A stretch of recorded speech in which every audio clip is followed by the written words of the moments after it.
It says, if we do not go within, we go without. And so I invite you to close your eyes if that's comfortable, or lower your eyes. And we take a few moments to really go within. Feeling your body relaxing in your chair. And take a very deep, deep breath into your lungs. And then hold that breath for just a moment. And as you release your breath, just allow any thoughts, any worries, any concerns to just flow out. And take another deep, deep breath. And holding that breath. And releasing. Our breath is a gift. The very air that we breathe is a gift. We are so grateful for the air, so grateful to be breathing.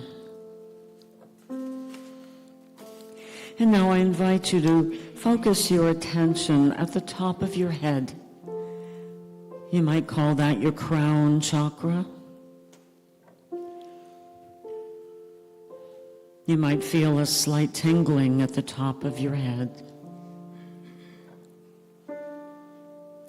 And as you focus there, just imagine that there is a ray of light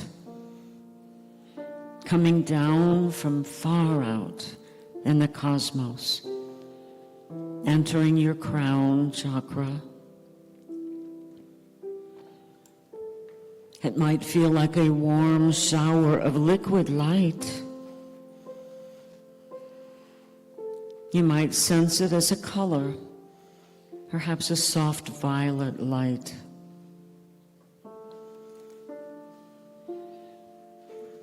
It helps you to relax. You can feel your scalp relaxing. Your face relaxes. Your mouth, your neck is all relaxed. And you might imagine that this violet flame, this violet light, is just flowing down through your torso and your back,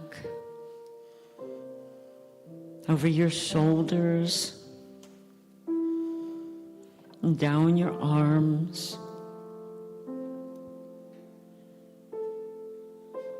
all the way down through your fingertips, just feeling every part of your body relax. And that light flows down through your hips, through your legs,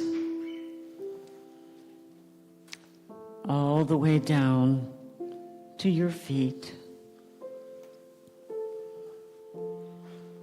And so just visualizing that flow of liquid light flowing all through your body and out the bottom of your feet.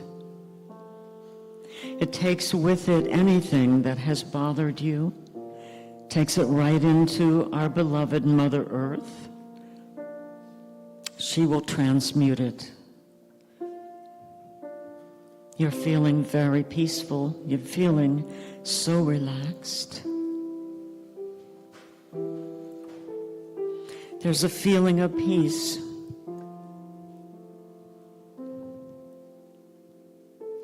And you know that you are one with all that is. All of us are one with something much greater than we can even imagine.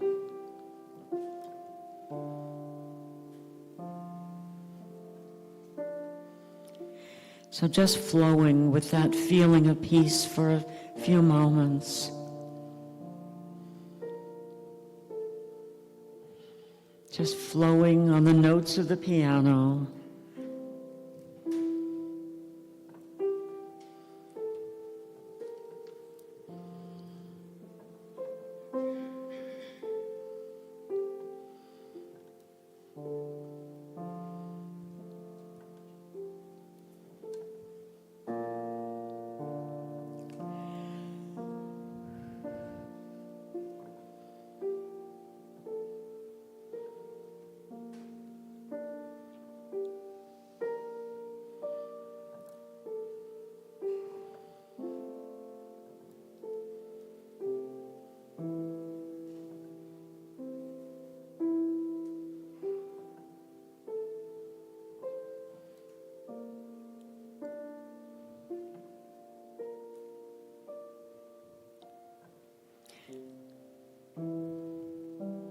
there is a feeling of peace. A peace that passes all understanding. And in that peace you can sense your connection to your own heart, connection to all beings that we share this planet with, connection with Mother Earth,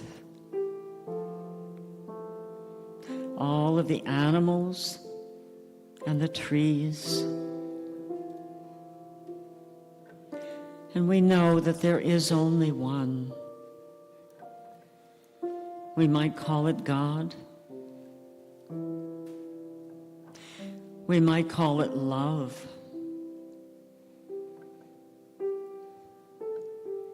It's truly all there really is.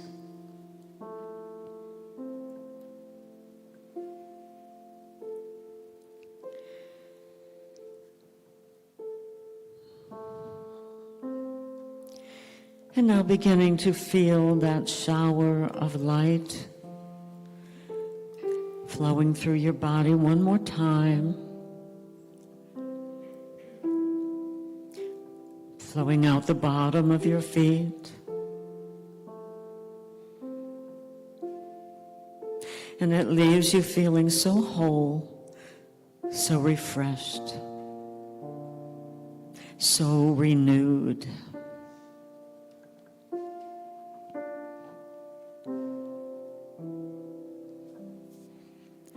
And as you are ready, you can begin to move your consciousness back into this room,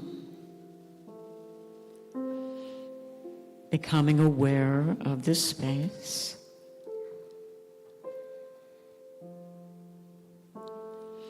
Maybe stretching, moving your fingers.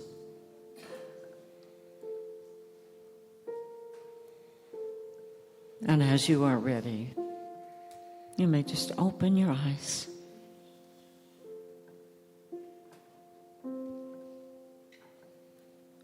And so it is. Good morning, everybody. I'm really excited to be here again. I was here I think it was September last year, and it was such a delightful congregation. I met so many delightful people, so I'm really happy that you allowed me to come back again. And today, you probably don't know it, but today is National Strawberry Rhubarb Pie Day. How many love strawberry rhubarb pie? Not too many. Okay, you can leave out the rhubarb if you need to. This is also a leap year. You know, I find it kind of funny that a leap year, every 4 years, they let us have one extra day. You would think they would let us have an extra day of June or April, but no, they give us an extra day of February.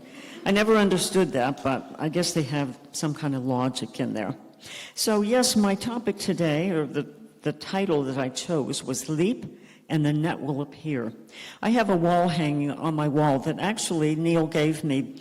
Neil and his wife gifted me with several gifts when I left Oregon, which is where Neil Donald Walsh is. And I told him I was moving to North Carolina, and I really had no idea why. I just do these things. And so he knew I was taking a leap of faith.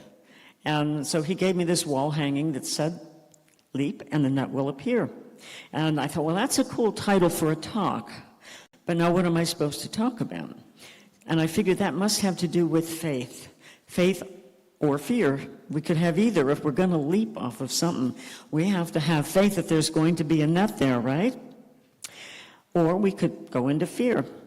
So I thought I would talk about faith over fear today, because we're living in a culture where there is a lot of fear, and we really need to embrace our faith and strengthen each other in our faith.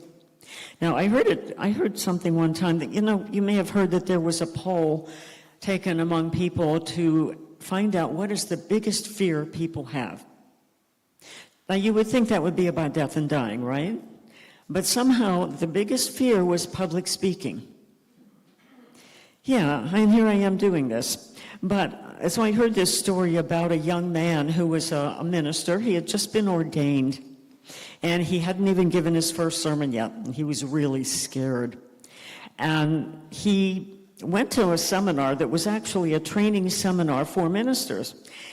So he's out in the audience, and they have professional speakers up at the pulpit. The first speaker gets up there and starts his talk this way. He said, "The best years of my life were spent in the arms of a woman that was not my wife." And then he paused. Everybody's looking a little worried. And then he said, "And that woman was my mother." So everybody relaxes and kind of chuckles. So this young minister out there, he thought, "Oh, good, maybe I'll use that when I give my first sermon next week." So the day comes, and he's in his church, and he comes up to the pulpit. He's shaking. He's so nervous. And he starts out, "The best years of my life were spent in the arms of a woman who was not my wife." And he paused. And he paused. Finally said, "I can't remember who she was." So that's why speakers come up here with notes sometimes, you know. We don't want to have a senior moment and lose the punchline to our own stupid jokes. So I thought I would start with a couple of quotes about faith. I go to something called the Creative Thought Center. It's based on the teachings of Ernest Holmes, who is the founder of Science of Mind. I live in North Carolina. And Ernest Holmes teaches us that faith is the cornerstone upon which we build a conscious relationship with God. With enough faith in God and life, we can enter into each day knowing that it is done to us as we believe. That last sentence, I think, is a key. It is done to us as we believe. We have to believe because, you know, everybody has faith in something. We can believe that we are going to fail, or we can believe we're going to be successful. Whatever it is, our belief makes it so. One of my favorite poets is Jalaluddin Rumi, and he said that once the seed of faith takes root, it cannot be blown away even by the strongest wind, and that becomes a blessing. In Hebrews chapter 11, verse 1, we're told that faith is the confident assurance that something we want is going to happen. It is the certainty that what we hope for is waiting for us, even though we cannot see it up ahead. I sometimes have a coaching group. I use a program called the Dream Builder Process, or Dream Builder Program. And, you know, we really have to have a dream, but we have to believe that we can achieve it. We have to know and be certain that whatever it is we're dreaming or trying to achieve is going to happen. If we really don't believe it, then we're kind of getting in our own way and nothing really happens. When Jesus healed people, he said, "Your faith has made you whole." He also said that if we have the faith as small, tiny as a mustard seed, a grain of mustard seed, that we can say to a mountain, "Move from here to there," and it'll move. I live in the Blue Ridge Mountains in North Carolina. I'm very often up in the mountains on the Blue Ridge Parkway. How many have seen the Blue Ridge Parkway? Oh, quite a few of you have been there. I can't tell you how many times I've sat up there and told a mountain to move from here to there. Never moved. I sat there all day. I even took a sandwich that had mustard in it. I thought that could help a little bit. Nothing moved. And then I realized, well, those mountains know where they're supposed to be. Who am I to tell some mountain it should be somewhere else? Just wastes a lot of energy that way, so I'm not going to do that anymore. So I don't have enough faith to move a mountain, but back in 1995, I had enough faith to move to the mountains. I was living here in Ohio at the time. I was raising my children. I worked in a company, had a full-time job. Children all grew up and left, and I just had this feeling like, I think I'm finished here. Ohio's beautiful, but I was finished with Ohio. So I always asked to be guided, and I ended up being with someone in Boulder, Colorado, and the car started acting funny. And finally, we got stranded there an extra day from when we got there. And that gave me an extra day to visit the massage school, and I just knew that's where I was going to move to. I moved to the beautiful Rocky Mountains in Colorado. And, there wasn't real logic in it. I didn't know anyone there. I went to massage school, but it was a real leap of faith for me because I had never even thought about moving somewhere where I didn't know anyone, but I thrive on change, and I've learned, at least to a degree, to ask to be guided and to follow that inner guidance that's within me. And I think you probably all have had times in your life that you can remember where you took a leap of faith, right?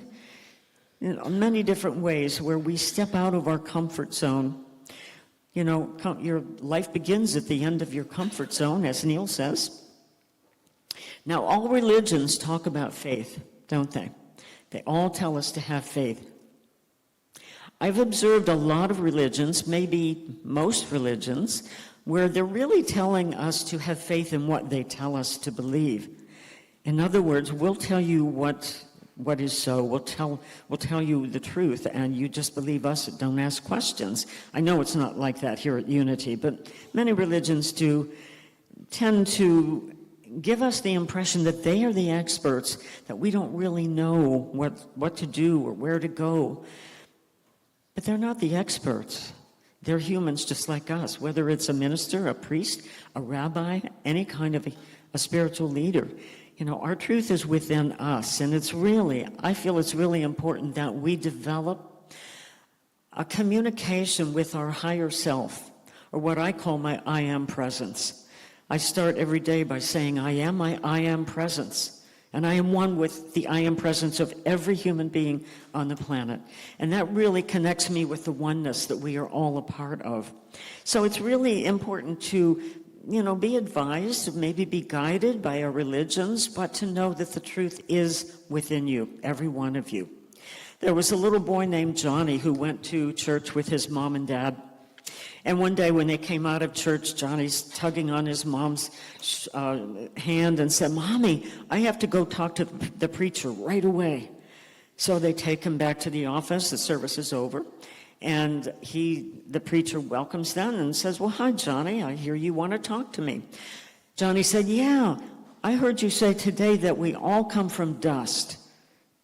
And the minister said, "Well, yes, I did say that, Johnny." And he said, "And I heard you say that when we die, we all go back to dust." "Well, yes, Johnny, you were really listening, weren't you?" Johnny says, "You got to come to our house and look under my bed. There's somebody either coming or going under there." So it's easy to take things literally, even things in our religious teachings and all of the scriptures. Maybe they're not always to be taken quite that literally, because it can bring up fear if we take everything too literally. We say we have faith, but even the Pope has a bulletproof glass on his Pope-mobile. Did you ever notice that? And how many of us buy insurance? We buy car insurance because we don't quite have faith that we're going to be safe or our car's going to be safe. We buy health insurance because we're not sure if we can trust that immune system we were given. We buy homeowners insurance because somebody might break in. All of these things that we buy, but what if we really didn't have any kind of insurance? What if we just really allowed our lives to be led by faith? I know it's the law. We have to have auto insurance, but we can add our faith to it and just know that we're never going to need any of these kinds of insurance. Even with our health, one person might sneeze a few times and say, "Oh, I'm coming down with a cold. By tomorrow, I'm going to have a flu. Next week, I'll be in the hospital probably. Woe is me, poor me." Another person can sneeze 3 times and start saying affirmations. I am healthy. I am in vibrant health. And all of the use of the words I am, because those words are the most powerful words there are. You all know that, right? That's one of the Unity teachings, I think. So yeah, it's really important. We have a choice. We can go into our fear and really look at the worst outcome, or we can anchor ourselves in our faith and ask to be guided and just know that it's all going to be okay. It's all going to be okay. Now, there were 3 people that had always argued about whose God was the right one. There was a Catholic priest, there was a Buddhist monk, and there was a Jehovah's Witness. They decided finally, once and for all, we have to figure out whose is the right one. So they made a deal. They're going to climb up to the very top of a mountain, and one by one, they're going to jump off, and as they jump off, they're going to be chanting the name of their spiritual guru, or whatever you want to call it. So they climb the mountain, they're up at the top, they draw straws to see who goes first. The Jehovah's Witness goes first. And the idea was they're going to stand back, they're going to run to the edge, they're going to jump up, and as they are going down, they're going to be chanting. So the Jehovah's Witness runs up there, jumps up, and he's saying, Jehovah, Jehovah, Jehovah, Jehovah. Splat right into the rocks. It's a sad story. Well, so the other two are kind of concerned because it didn't work so well for him. So the Buddhist is next. So he runs to the end of that mountain. He jumps up, and as he's going down, he's chanting Buddha, Buddha, Buddha. And just before he reaches those rocks, he begins to float up, all the way up to the top of the mountain. And he's standing right next to the Catholic priest. Well, that's a good sign. So the priest figures, well, all right, if he can do it, I can do it. He's a little nervous about it, of course. He doesn't quite know if he can do it. So he takes a run, and he jumps up in the air, and he's beginning to chant, Jesus, Jesus, Jesus. But he sees how fast he's going, so he switches it to Buddha, Buddha, Buddha. And that's not meant to offend anybody. I am not saying anything that would be offensive. It's a joke. But the point is we do have help from the other side. All of the ascended masters, angels, archangels, our guides, they can help us. It doesn't matter which one. Whoever you really believe in, they are all willing to help us. But we have to ask. We have to call on them to help us. They can't help us because we have free will. They're not allowed to interfere in our lives unless we ask. So it's important to have a relationship with, for many of us, it would be Jesus. For some, it would be Buddha. For some, Jehovah or whoever. But it's really about what's in here and how much we have faith in that. How many of you have heard of the Great Wallendas? Not everybody have heard of them, the flying Wallendas. It's a family. I forget when the patriarch of that family, I think his name was Nicholas Wallenda, and he liked to walk on tight ropes. And he began to do that locally, for entertainment. He taught his children and grandchildren, and eventually all the family, cousins and everything, were learning to walk on a tightrope. And they began to entertain people like that. Their first major event was at Madison Square Gardens in 1928. And when they flew there, and somehow their safety net got lost in the flight. So they had to do it without a safety net. Madison Square Gardens. I don't know what building, where they walked from, but they made it across just fine. And they decided from now on we're not going to use any kind of safety equipment. No net or anything. And they are still, this was back in the 1920s, so, the patriarch of that family is gone, but there are many family members still doing it. At least the one, Nicholas Wallenda, is still doing that. At one point, and they don't just walk one at a time, they're carrying something where there's layers, maybe two people and then another person up there balancing on a tightrope. In Chicago, they went from one skyscraper to another with no net. They've gone across Niagara Falls from the American side to the Canadian side with no net. Now, I don't know if that's faith or if I don't know what that is. Because it might be arrogance or something to think that we would jeopardize these wonderful body temples that we have been given to express our life in to do something like that. I can't speak for them. Maybe they did have an awful lot of faith, and they did have some fatalities, quite a few fatalities and injuries that impacted their lives. So I'm not sure why they continue to do that, but I guess they know whether they have faith or fear. There was Well, I like to come up with acronyms. You've probably heard the acronym for FEAR, false evidence appearing real, because we often are fearing things that really aren't even real. We make things up in our mind, and then we get afraid that this is going to happen or that's going to happen when it probably won't. And so that's a really nice acronym for FEAR.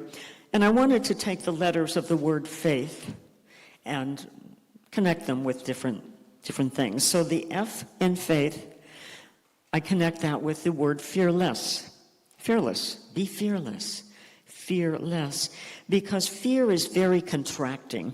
When we're in fear, we're just kind of not living our life fully, right? Faith is very expansive. When we really have faith, we are living fully, living our lives fully. But we live in a fear-based culture. Even when children are little, we have these Grimm's fairy tales that have all kinds of scary stuff in them, frankly. We get them acclimated to fear. That's just my opinion, but it seems we acclimate them to fear pretty early in life. And as we go through life, even our entertainment, how many people like really scary, gory movies? Probably not so many here, because, you know, when we realize what that does to our frequency, how that affects our soul, many of us might stay away from some of that. Maybe not. We can, if you have enough faith, I guess you can go to those things and be okay. But I think it's really important that we remove ourselves as much as possible from fear. Whether it's watching the news, and I hope nobody here ever turns on turns on your TV and watches the news. Of course you wouldn't, right? So, and it's important just to really let go of all that, because we're here to raise our frequency. That's what these times are about. I believe the earth is going through an ascension process, and that every one of us is doing that. And whether we feel it or not, know it or not, it's what's happening. So this is a time for us to really lift our frequency, lift our consciousness above fear. I also use the F in faith for the word freedom. There was a man, there was a criminal, and he just committed a crime. I mean, that's what they do. That's their job. They commit crimes. So he was taken to the king to find out what his punishment would be. He was given two choices. The first choice was to be hung by a rope. The second choice was to take whatever's behind the big, dark, scary, mysterious iron door. It's kind of like one of those shows where you get door number 1, door number 2. Anyway, he was given that choice, and he chose the rope because he didn't know what was behind the door. You know, it's a little scary moving into the unknown. So before he's hung, he asked the king, well, just out of curiosity, what's behind that door? And the king kind of laughed, and he said, you know, everyone I've given this choice to has always chosen the rope. And the criminal said, yeah, but what's behind the door? And the king said, freedom. It's just that we are so afraid of the unknown that we would choose even something that is horrible if we are afraid of what could be even more horrible behind the door. So freedom is what the F stands for me in faith. The A in faith, I connect that with the word anticipate. When you have enough faith, you can anticipate good coming to you. If you are going to do something, you can anticipate that you'll be successful. I have a friend in North Carolina who has climbed Mount Kilimanjaro twice. And she's a woman, my age, almost. And I'm sure she could have stood at the bottom of that mountain and said, I can never do that. But she didn't. She chose to say, I can do it, and she did it. But many other people will look at that mountain and say, if I even tried it, I'd probably fall off and kill myself, right? We all can anticipate the good, and it's more likely good will come to you. So, the letter I in faith, inspiration. To inspire really is to breathe in. We take in inspiration from the people that we hang out with, from the books we read, from the programs we watch on TV, our entertainment, the teachings, all of the teachers that you have here. So I think it's really important that we surround ourselves with inspiring people and inspiring everything. The T I have connected with the word trust, or with the word truth. Trust is a firm belief in the reliability or the truth or the strength of someone or something. Even on our money, we put in God we trust, right? So I think it's really important to trust that the truth is within you. It's not out there somewhere. It's not in other people. It's not even in your priest, minister, rabbi, whatever. It's in you. We can trust that. We were all given. It's our birthright to know that the truth is within us, and we can tap into that. The H, all I could come up with was healthy attitude. An attitude of gratitude. That's such an important attitude. It's a healthy one. It helps us to really move through life in the way that we want to move through life, when we're grateful.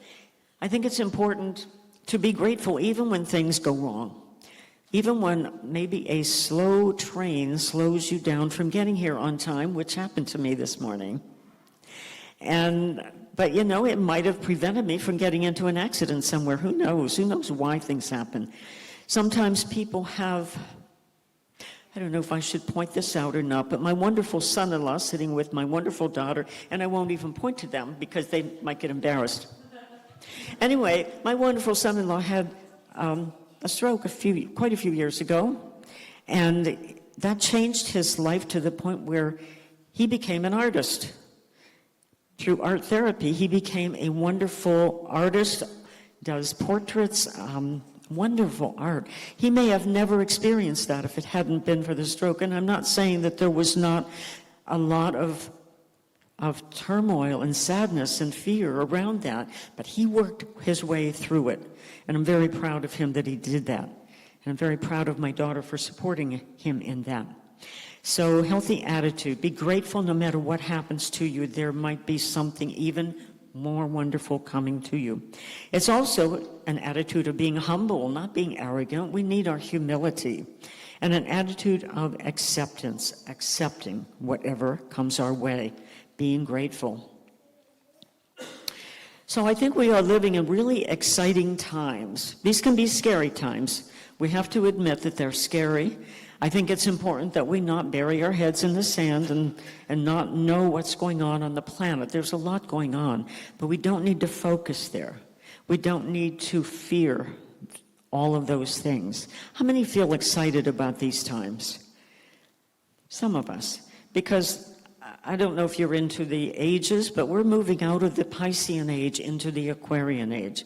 And that's a time that will be in the next couple thousand years. It's a time where we will be experiencing more and more peace. They call it the golden age. Things are going to settle down, but right now, everything has to come up. Everything's been swept under the carpet for thousands and thousands of years that need to be healed. And in these times, unfortunately, we have to see those things coming out to be healed, to be bombarded with the light. And we can use our light in that way. We can shine our light on all those things that are happening on the planet. We are the ones who are making a difference. So I think it was Franklin Roosevelt who said there's nothing to fear but fear itself. If we want to stay in fear, we can do it, but we will simply attract more fear into our lives. So I just want to encourage all of us to notice when we are feeling fear, not punish ourselves, not speak against ourselves for being in fear. It's a natural human thing, but to be able to turn that around and say, it's okay, there's some reason for this, we'll make it through just fine. And really encouraging each of us to connect with our inner guidance, your I am presence, your higher self. Whatever of the ascended masters you choose to follow or have guidance from, it's really important. It's important for us to stay, I would say, in peace and joy. Joy is so important in these days. And I want to see all of us being joyful. You might do that by being in nature. You might do that by playing with your grandchildren. You might be that by listening to beautiful music, beautiful voice, beautiful drums and piano. You might find it in many, many ways, but find the joy in your life, because the more we are in joy, the more we are in peace, the more we are uplifting ourselves. And as we said in the beginning, we're all one. When one person is just even a little bit joyful, it makes a difference in the whole planet. So, I want to leave you by asking you to give yourself a faith lift. We all need a faith lift, some of us more than others. Because united we stand, divided we fall. So let's stand united in joy and faith, in peace, in love and harmony. And I thank you for letting me come here and talk to you today. And I hope maybe next year I'll be back again. And I wish you all namaste, because I see the light in you. Namaste.